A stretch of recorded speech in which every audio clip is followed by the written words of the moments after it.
کیا لوگوں نے یہ گمان کر لیا؟ کیا لوگوں کا یہ خیال بن گیا؟ کیا لوگوں کا یہ عمل بن گیا؟ کیا لوگوں کا یہ عقیدہ بن گیا؟ کیا لوگوں نے یہ زعم کر لیا؟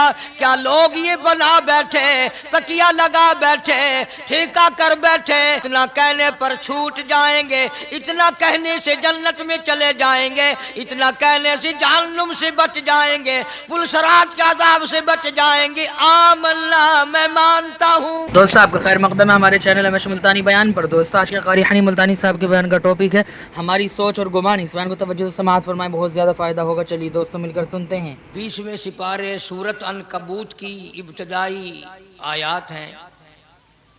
پروردگار عالم نے سارے کلام پاک میں اپنی توحید، وحدانیت، خدا کی ذات بے مثل بے مثال، اس کی ذات میں، اس کی صفات میں کوئی شریک نہیں، وہ ہمیشہ سے ہے اور ہمیشہ رہے گا، اس کی ذات کو بقائی بقا ہے، فنا نہیں۔ اسی نے اپنی قدرت کاملہ سے نظام کائنات کو پیدا فرمایا اور سارے عالم کے نظام کو وہ خود ہی چلاتا ہے، جدھر کی چاہے ہوا چلائے، جدھر کی چاہے دھوپ چھاؤں کا نظام بنائے۔ وہ کسی معاملے میں بھی کبھی بھی نہ کسی کا محتاج تھا اور نہ ہے۔ وہ چاہے تو راتوں رات فقیر کو تخت تاج دے کر کے تخت شہنشاہی پہ بٹھا دے، وہ اگر چاہے تو بادشاہ کو اٹھا کر پھانسی لگا دے، وہ چاہے تو ایک کو اتنا دے کہ سنبھالا نہ جائے، اور وہ چاہے تو ایک کو اتنا تنگ کر دے کہ بھوک کی وجہ سے موت آ جائے۔ بڑی بے نیاز ذات ہے اس مالک اور قدیر کی۔ نظام شمسی، نظام قمری، ستاروں کا نظام، آسمانوں کا نظام، دریاؤں اور سمندروں کا نظام، سارا وہ خود چلاتا ہے۔ نہ کبھی الیکشن ہوتا ہے، نہ کبھی انتخابات ہوتے ہیں، نہ کبھی یہ سننے میں آیا کہ سمندروں کی چیئرمینی فلاں کو ملے گی، دریاؤں کی چیئرمینی فلاں کو ملے گی۔ فرمایا لم یلد ولم یولد، بس میں ہوں اور کوئی نہیں۔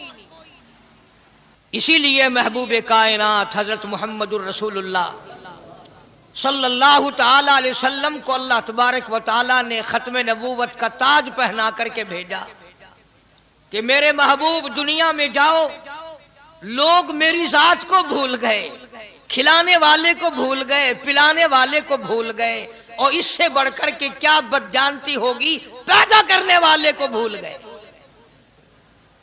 آدمی کے جسم کا نظام کون بنا سکتا ہے؟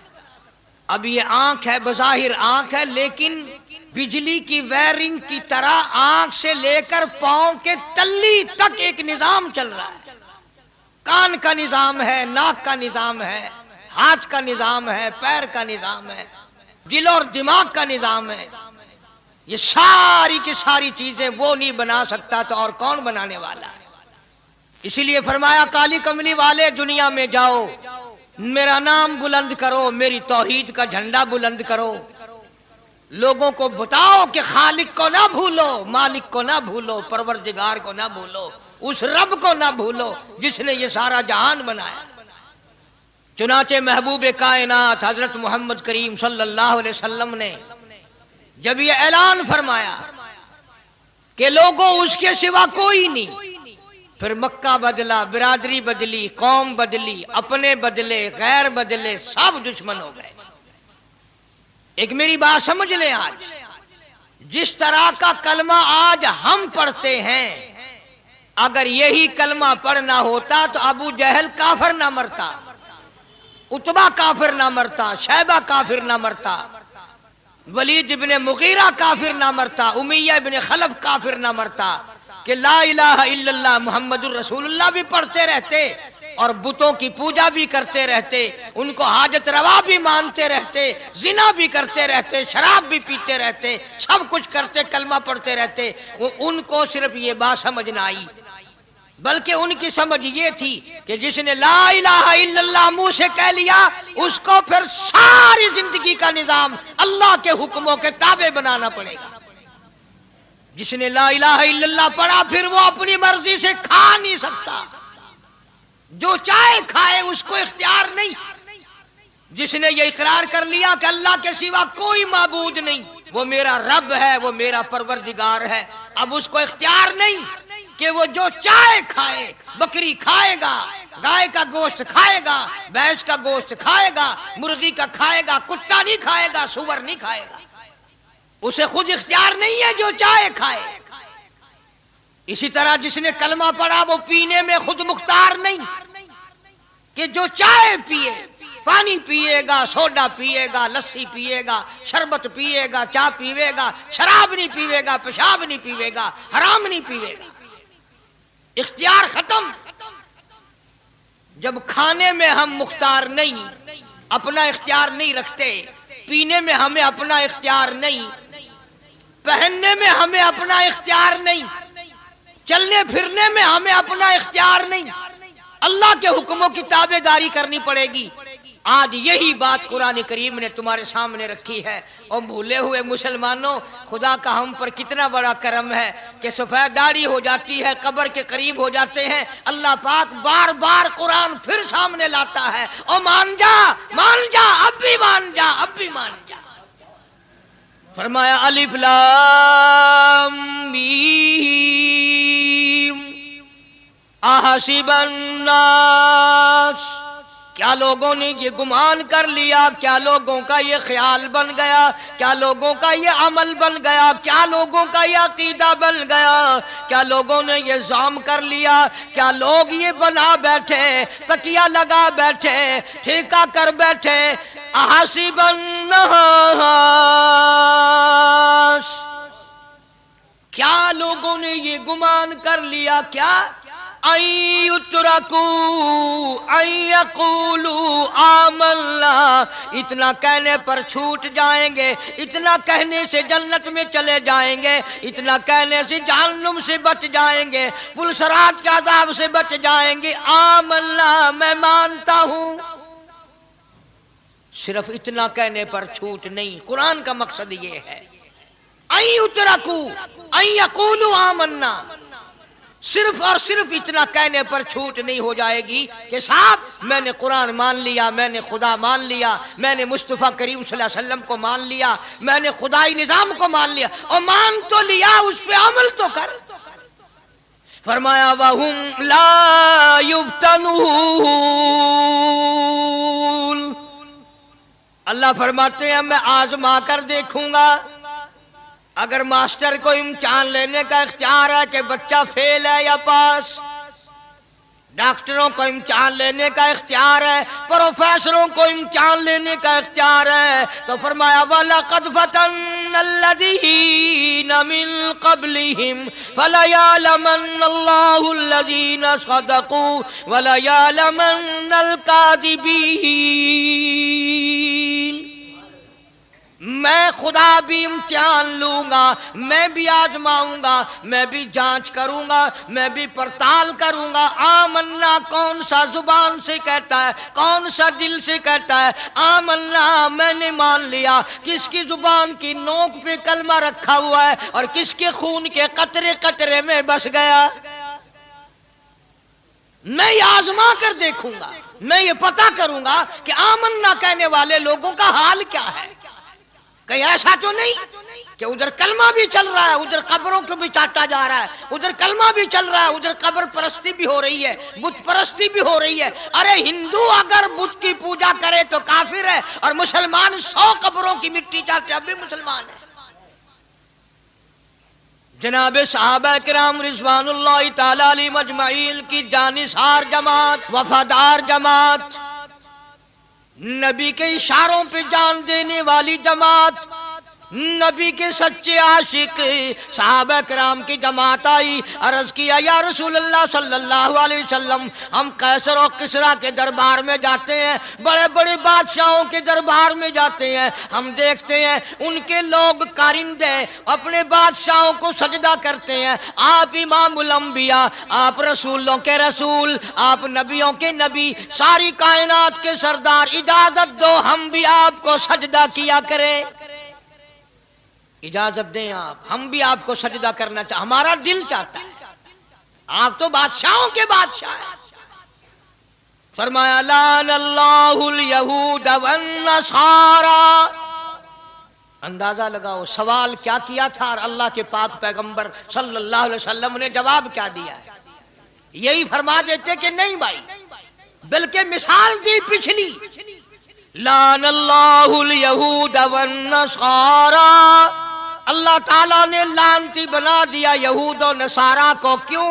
اتخذوا قبور انبیائہم مساجدا، انہوں نے اپنے نبیوں کی قبروں کو سجدہ گاہ بنایا، اس لیے ملعون بن گئے، لعنتی بن گئے کہ انبیاء علیہ الصلوۃ والسلام کی قبروں کو سجدے شروع کر دیے.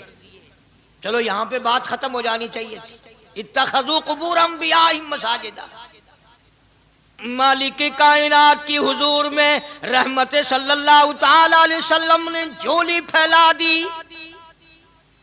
صحابہ کرام نے ایک سوال کیا، اللہ کے پاک پیغمبر نے اس کا جواب دے دیا، بات ختم ہو گئی. لیکن اللہ کے پاک پیغمبر نے اس بات کو اتنا پختہ کر کے دکھایا اور یہ ثابت کر دیا، میرے صحابہ تم نے سوال کیا، میں نے جواب دے دیا. آگے رب کی حضور میں جھولی پھیلا دی. الہ العالمین تیرے دروازے پہ میرا سوال ہے، اللہم لا تجعل قبری اصنام. مولا میری قبر کو سجدہ گاہ نہ بننے دینا، تجھ سے دعا مانگتا ہوں میری قبر کی سجدہ گاہ نہ بنے، میری قبر کو لوگ بتوں کی طرح سے نہ مانے. لوگ آج ایک بات کرتے ہیں کہ جی ہم نے اپنے باپ دادا کو یوں کرتے دیکھا، اب قرآن ماننے یا دادا پر دادا کو ماننے.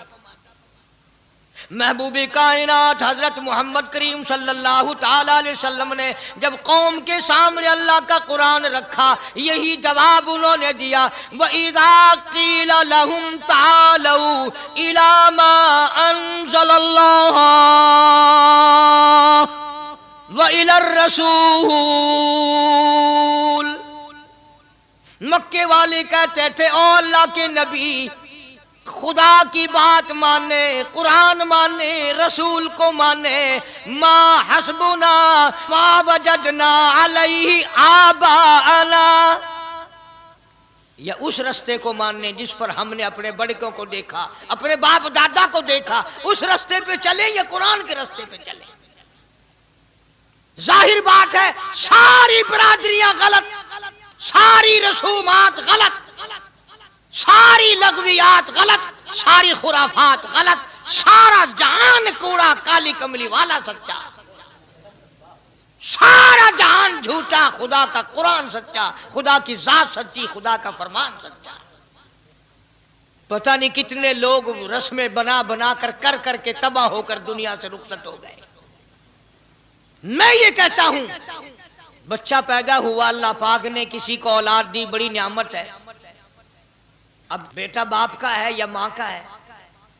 سنو میری بات، اس ماں اور باپ کو نام رکھنے کا اختیار تو ہے، لیکن ایسے نام رکھنے کی اجازت نہیں جو مسلمانوں کے خلاف ہوں. تم تو اپنے بچوں کا نام رکھنے کے بارے میں بھی اختیار نہیں رکھتے، حالانکہ اولاد تمہاری ہے. تم اپنے بچوں کی پرورش کے بارے میں بھی خود مختار نہیں.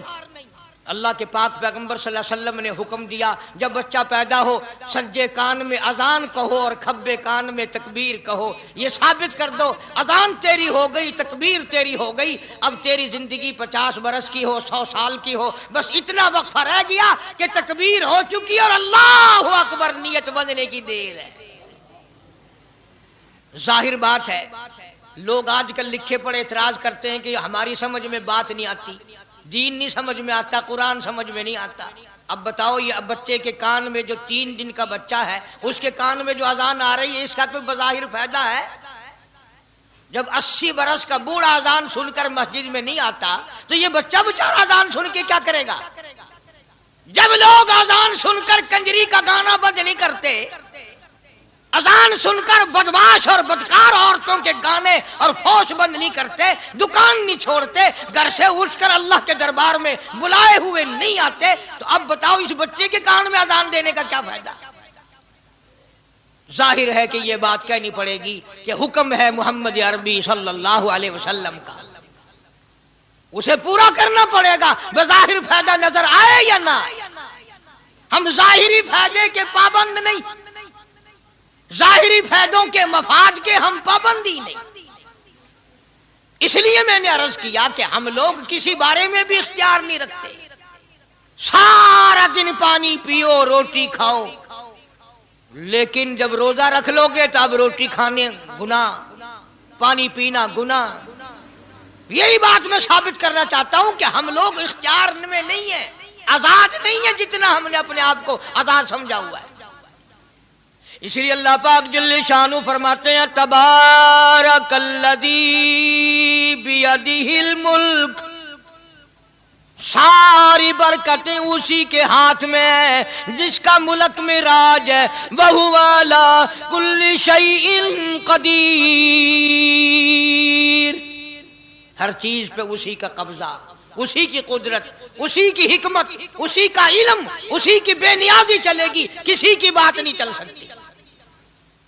انبیاء علیہ السلام کو دیکھو، سلیمان علیہ السلام کی 99 بیوی، ایک پیغمبر اور ایک بادشاہ، اتنا بڑا بادشاہ کہ ہوا تخت اڑائے پھرے، ہوا تخت اڑائے پھرتی ہے سلیمان علیہ السلام کا، سر پہ تاج نبوت ہے، نیچے تخت شہنشاہی ہے، ہوا تخت کو اڑاتی ہے، جہاں سلیمان علیہ السلام چاہتے ہیں ہوا اتار دیتی ہے، اور جہاں چاہتے ہیں ہوا اڑا کر لے جاتی ہے، اور پانی کا پتہ لگانے کے لیے پرندے موجود ہیں، جن تابع، انسان تابع، پرندے تابع، چرندے تابع، مقام اتنا اونچا، بادشاہت بھی دے دی، نبوت بھی دے دی، پیغمبری بھی دے دی، اور اتنی بڑی عظمت بھی دے دی، اور حال یہ ہے کہ 99 بیویوں میں سے ایک انگل کا بچہ پیدا نہیں ہوا۔ دیکھی اس کی بے نیازی، بادشاہ میں نے تجھے بنا دیا، نبی میں نے تجھے بنا دیا، ہوا تخت تیرا اڑائے اڑائے پھرے گی، پوری دنیا میں تو پھرے گا، بادشاہ تیری، نبوت تیری، رسالت میں نے تجھ کو دے دی، پیغمبری میں نے تجھ کو دے دی، جا میری مرضی اولاد نہیں دیتا۔ 99 بیوی، تمہارا کئیوں کا دل تو کر رہا ہوگا ہم بھی اس زمانے میں پیدا ہوتے تو کم سے کم بیویوں کا ایک لشکر تو ہوتا۔ لو کر دیکھو شام کو پتہ لگ ویسے گھڑی دا کیا ٹائم ہے، جہاں کوئی شوق ہوئے کٹ گننے، بڑا مشکل مقام ہے، دورتے کر کے اس زمانے میں جنت میں جائے بڑا مشکل۔ اللہ کے پاک پیغمبر صلی اللہ تعالی علیہ وسلم کا آخری وقت ہے، مرض الموت ہے، آخری دن ہے، آخری بیماری ہے، موت بالکل قریب ہے۔ جناب صفیہ رضی اللہ تعالی عنہ کو بلایا، جناب سودا رضی اللہ تعالی عنہ کو بلایا، ام حبیبہ رضی اللہ تعالی عنہ کو بلایا، حضرت حفصہ رضی اللہ تعالی عنہ کو بلایا، حضرت زینب رضی اللہ تعالی عنہ کو بلایا، ام حبیبہ رضی اللہ تعالی عنہ کو بلایا، ساری گھر والیوں کو، ہماری ماں کو بلا کر اللہ کا پاک پیغمبر فرماتے ہیں، او میری گھر والیوں، میرا آخری وقت قریب ہے، بیماری بڑی سخت ہے، اجازت دے دو میں اپنی بیماری کے دن عائشہ کے حجرے میں گزار لوں۔ امام الانبیاء اجازت لے رہے ہیں، اجازت لے رہے ہیں، تم ناراض گھر بیٹھی رہو، میری باری تھی، میری باری تھی، ساری باری عائشہ کے حجرے میں رکھ دی۔ کتنا خدا کا خوف ہے، کس قدر دل میں اللہ تبارک و تعالیٰ کا ڈر ہے کہ کسی حقدار کے دل میں بھی یہ بات نہ آ جائے کہ میری باری ماری گئی۔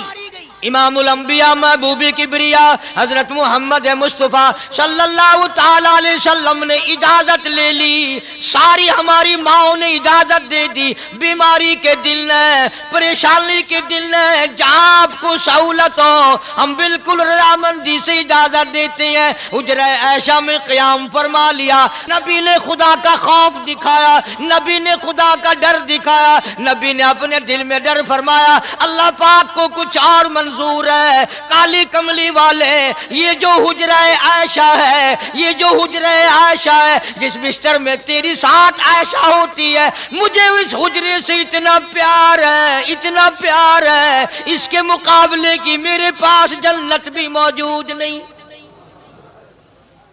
اس حجرے میں قیام فرماؤ، یہی حجرہ سب کچھ بنے گا، سب کچھ یہیں سے ہوگا۔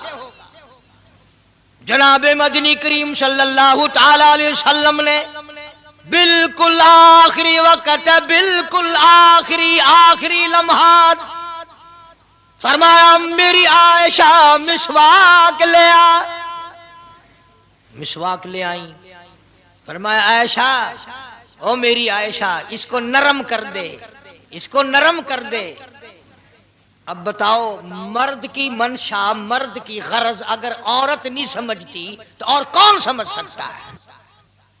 کا مطلب یہ نہ تھا کہ لکڑی سے کوٹ کے لیا، کسی روڑے اینٹ سے کوٹ کے نرم کر کے لیا۔ پیغمبر کے فرمان کو عائشہ صدیقہ نے سمجھا، اپنے منہ مبارک میں مسواک کو چبا دیا، اور پھر یہ نہیں فرمایا کہ عائشہ اسے دھو کے لا، سمجھو یہ نہیں فرمایا اسے دھو کے لا، بلکہ وہی لعاب جو حضرت عائشہ کے منہ کا لگا ہوا تھا، پیغمبر خدا صلی اللہ علیہ وسلم نے اپنے منہ مبارک میں وہی مسواک فرمائی، اور اس کے بعد کلی نہیں فرمائی۔ یہ ثابت کر دیا لوگوں، عائشہ مجھے اتنی پیاری ہے، اتنی پیاری ہے، اتنی پیاری ہے کہ میں آخری وقت میں اس کے منہ کا لعاب اپنے منہ میں لے کے جا رہا۔ تمام چیزیں اللہ پاک خود کرا رہا ہے۔ اور ایک اور بات سمجھو، تمہاری بھی تمنا ہے، میری بھی تمنا ہے، ہر مسلمان کی تمنا ہے، اللہ کرے آخری وقت اچھی جگہ آئے۔ سب کی تمنا ہے سجدے میں موت آئے۔ جو سا آدمی مسجد میں کبھی داخل نہیں ہوتا، آرزو اس کی بھی ہے کہ سجدے میں موت آئے، پاویں ساری عمر سجدہ نہ کرے۔ جو آدمی ساری زندگی خدا کے قرآن کو ہاتھ نہیں لگاتا، قرآن کو آنکھ سے دیکھتا نہیں، تمنا اس کی بھی ہے کہ میری موت قرآن پڑھتے ہوئے کی آئے۔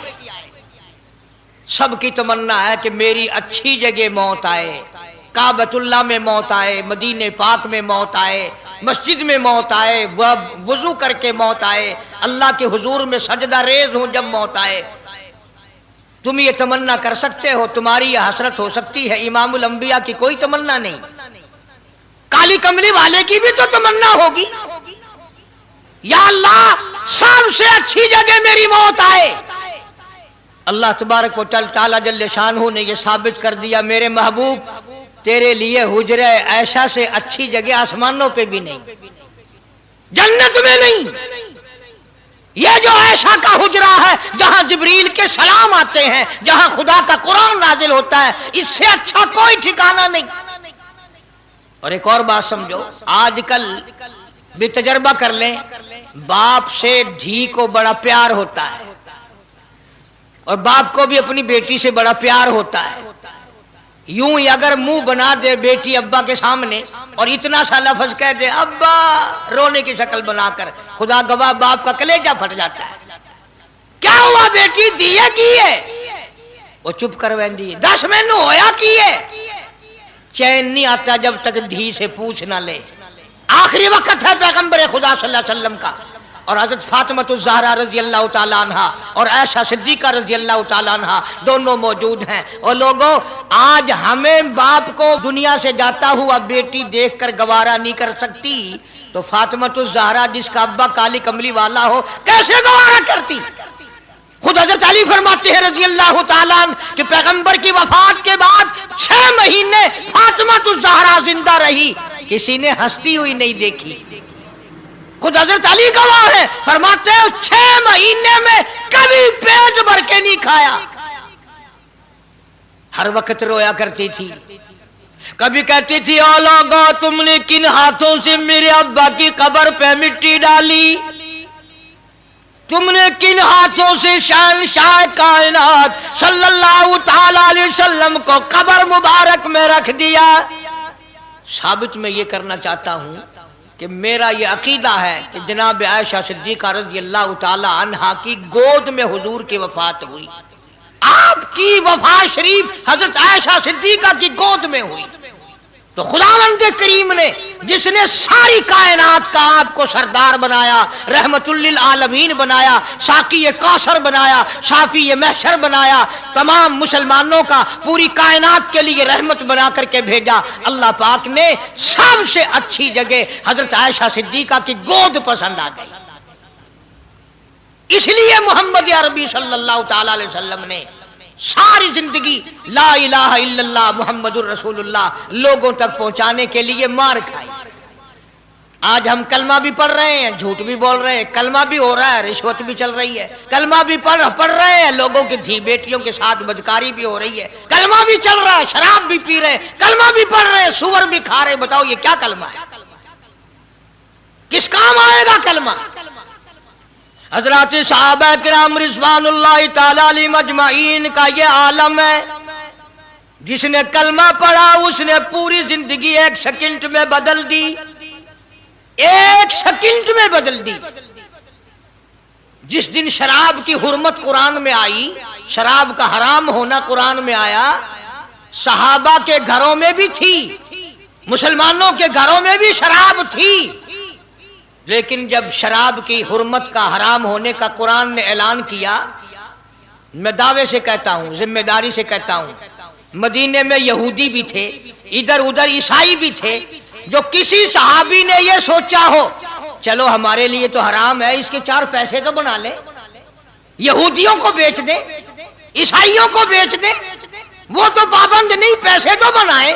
بلکہ علماء نے لکھا ہے کہ مدینے کی گلیوں میں شراب کا دریا بہہ پڑا، مٹکے توڑ دیے، سرائیاں توڑ دی، بوتلیں مار مار کے دیواروں میں توڑ دی، قرآن آیا، اس کے بعد آخری دم تک کسی صحابی نے پینا تو کیا اس برتن کو بھی ہاتھ نہیں لگایا جس میں شراب تھی۔ آج ہم تو اپنے لیے مسئلہ نکال لیتے ہیں۔ اب یہ جتنے غریب لوگ ہیں فیم کھاتے رہتے ہیں، چرس پیتے رہتے ہیں، ہریون کھاتے رہتے ہیں، اور اپنے آپ کو ہر وقت کہتے ہیں میں غریب ہاں، کہاں میرا حساب، کہاں میرا عذاب، کہیں میری جنت، کہاں میرا دوزخ وجنا۔ اچھا تیری خدائی بھئی ہے؟ تمام کے تمام یہ عیب غریبوں نے پکڑ لیے۔ اس لیے اللہ پاک جل شانہ نے اعلان کر دیا، فرمایا احسب الناس، کیا لوگوں کا یہ گمان ہے، یترکو، چھوڑ دوں گا میں، یقولوا آمنا، صرف آمنا کہنے پر چھوڑ دیے جائیں گے، وہم لا یفتنون،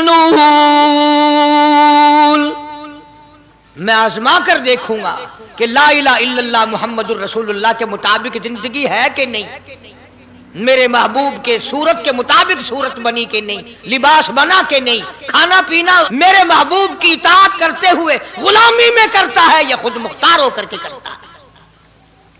اب ایک سانس میں پانی پی لینا یہ عیسائیوں کی عادت ہے۔ آقا مدنی محمد عربی صلی اللہ علیہ وسلم نے فرمایا 3 سانس لے کر کے پیو۔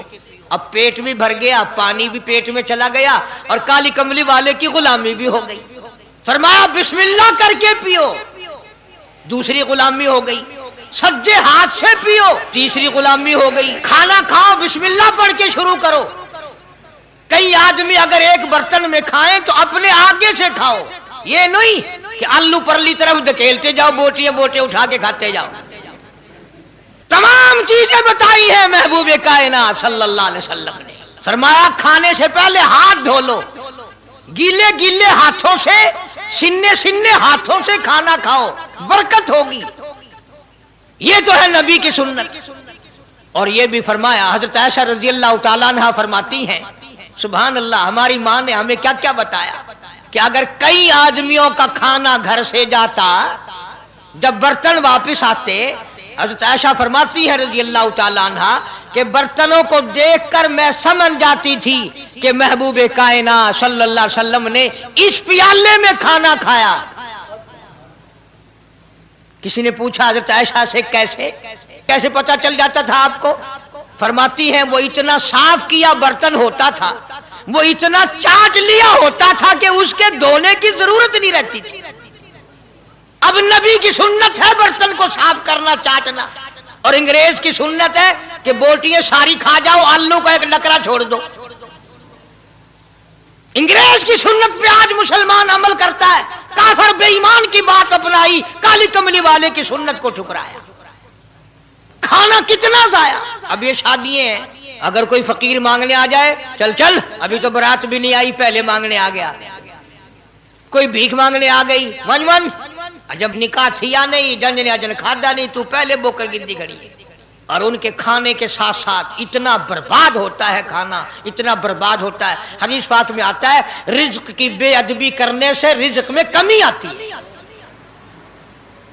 اللہ کی عطا کردہ روزی کی بے ادبی نہ کرو، اس کی قدر کرو۔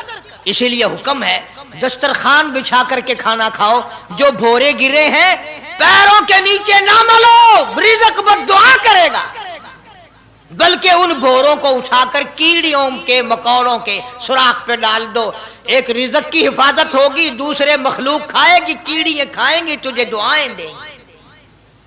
حضرت بہلول رحمت اللہ علیہ ایک بزرگ گزرے ہیں، ہارون الرشید کا زمانہ ہے۔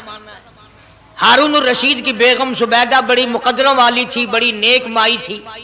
اس نے خواب دیکھا، سپنا دیکھا کہ جنگل کے شیر گدڑ جانور آتے ہیں اور میری ساتھ برا کام کر کے جاتے ہیں۔ ڈر گئی، خوف کھایا، روئی، یا اللہ میں اتنی بری ہو جاؤں گی کہ جانور بھی میری ساتھ برا کریں گے۔ روتی روتی اللہ والے کی خدمت میں پہنچی کہ حضرت میں نے ایسے ایسے کر کے خواب دیکھا ہے۔ شکر ہے اس زمانے میں فال نامہ نہیں تھا، نہیں تو گھر بہ کے کھول گننے آ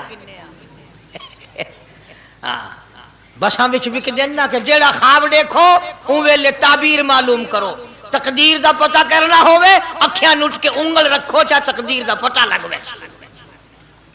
بیگم زبیدہ ہارون الرشید کی گھر والی اللہ والے کی خدمت میں آئی، رو رہی ہے، کیوں روئی ہو؟ کہنے لگی ایسا ایسا میں نے خواب دیکھا، سپنا دیکھا، جنگل کے بڑے بڑے موذی جانور چیر پھاڑ کر بھیڑیے بگیار شیر سارے آتے ہیں، میری ساتھ برا کام کر کے جاتے ہیں۔ اللہ والے نے آواز دی مبارک ہو، تو کوئی ایسا کام کرے گی جس سے جنگل کے جانوروں کو بھی فائدہ پہنچے گا۔ چنانچہ بیگم زبیدہ نے نہر زبیدہ بنائی، مکے میں، مدینے میں، عرفات میں، مینا میں، مزدلفہ میں، سب جگہ نہر زبیدہ پھیلی، کروڑوں انسانوں نے پانی پیا، پرندوں نے، چرندوں نے، درندوں نے پانی پیا۔ تو بیگم زبیدہ ہارون الرشید کی گھر والی حضرت بہلول کے پاس چلی گئی، دریا کے کنارے بیٹھا تھا اللہ والا۔ دیکھو لوگ ہمیں کہتے ہیں کہ یہ ولیوں کو نہیں مانتے، وہ بدبختوں ولیوں کو تو مانتے ہیں، ٹھگوں کو نہیں مانتے، ڈاکوؤں کو نہیں مانتے۔ کون کہتا ولیوں کو نہیں مانتے؟ ہم اس کو نہیں مانتے، نہ داڑھی نہ مونچھ، صفا بالکل گونگلو بنا ہوا جڑا ہوئے نا، نہ نیتی نہ قضا کیتی، سانو اے پیروارا نہیں کھاندا۔ جو نماز نہ پڑھے، جس کی شکل محمد کریم صلی اللہ علیہ وسلم جیسی نہیں، جس کی شکل صدیق سے نہ ملے، جس کی شکل علی مرتضیٰ سے نہ ملے، جس کی شکل حسین سے نہ ملے، جس کی شکل سید عبد القادر جیلانی سے ملے، وہ چمچیر تھی سکتا ہے، پیر نہیں تھی سکتا، وہ چمچیر ہے۔ زبیدہ گئی، بہلول سے پوچھا کیا کر رہے ہو؟ انہوں نے کہا جنت بیچ رہا ہوں، بہشت بیچ رہا ہوں۔ انہوں نے کہا کتنے کی؟ کہ 500۔ زبیدہ نے 500 دے دیے، بہلول نے لیے اور دریا میں پھینک دیے۔ زبیدہ کہنے لگی ہائے ہائے ہائے ہائے۔ انہوں نے کہا کیوں؟ پیسے دریا میں پھینک دیے، نہ تیرے کام آئے نہ میرے نہ کسی کے کام آئے۔ اس نے کہا وپار کی بات ہے، کاروبار ہے، میرا مال ہے تیرا تو نہیں، جنت تیری ہو گئی، وڈی میری ہو گئی، میری مرضی۔ احترام تھا، لوگ بکواس نہیں کیا کرتے تھے اس زمانے میں۔ آج کل تو اولاد ماں باپ سے حیا نہیں کرتی، عورت خامن سے حیا نہیں کرتی، شاگرد استاد کا حیا نہیں کرتا، مرید اپنے پیر کا حیا نہیں کرتا۔ چلی گئی، جا کے سو گئی، خواب میں دیکھا کہ بہت اعلیٰ درجے کا گلشن ہے، باغیچہ ہے، شاندار محل ہے۔ پوچھا یہ کیا چیز ہے؟ جواب ملا یہ تیری خریدی ہوئی جنت ہے۔ اگلے دن پھر پہنچی، بہلول وہیں بیٹھے ہیں۔ پوچھا کیا کر رہے ہو؟ کہ جنت بیچ رہا ہوں۔ کتنے کی؟ کہ 5000 کی۔ انہوں نے کہا توبہ توبہ، اتنا مہنگا ہو گیا ایک دن میں۔ انہیں پوچھا بہلول منڈی میں مال نہیں رہا یا خریدار زیادہ آ گئے؟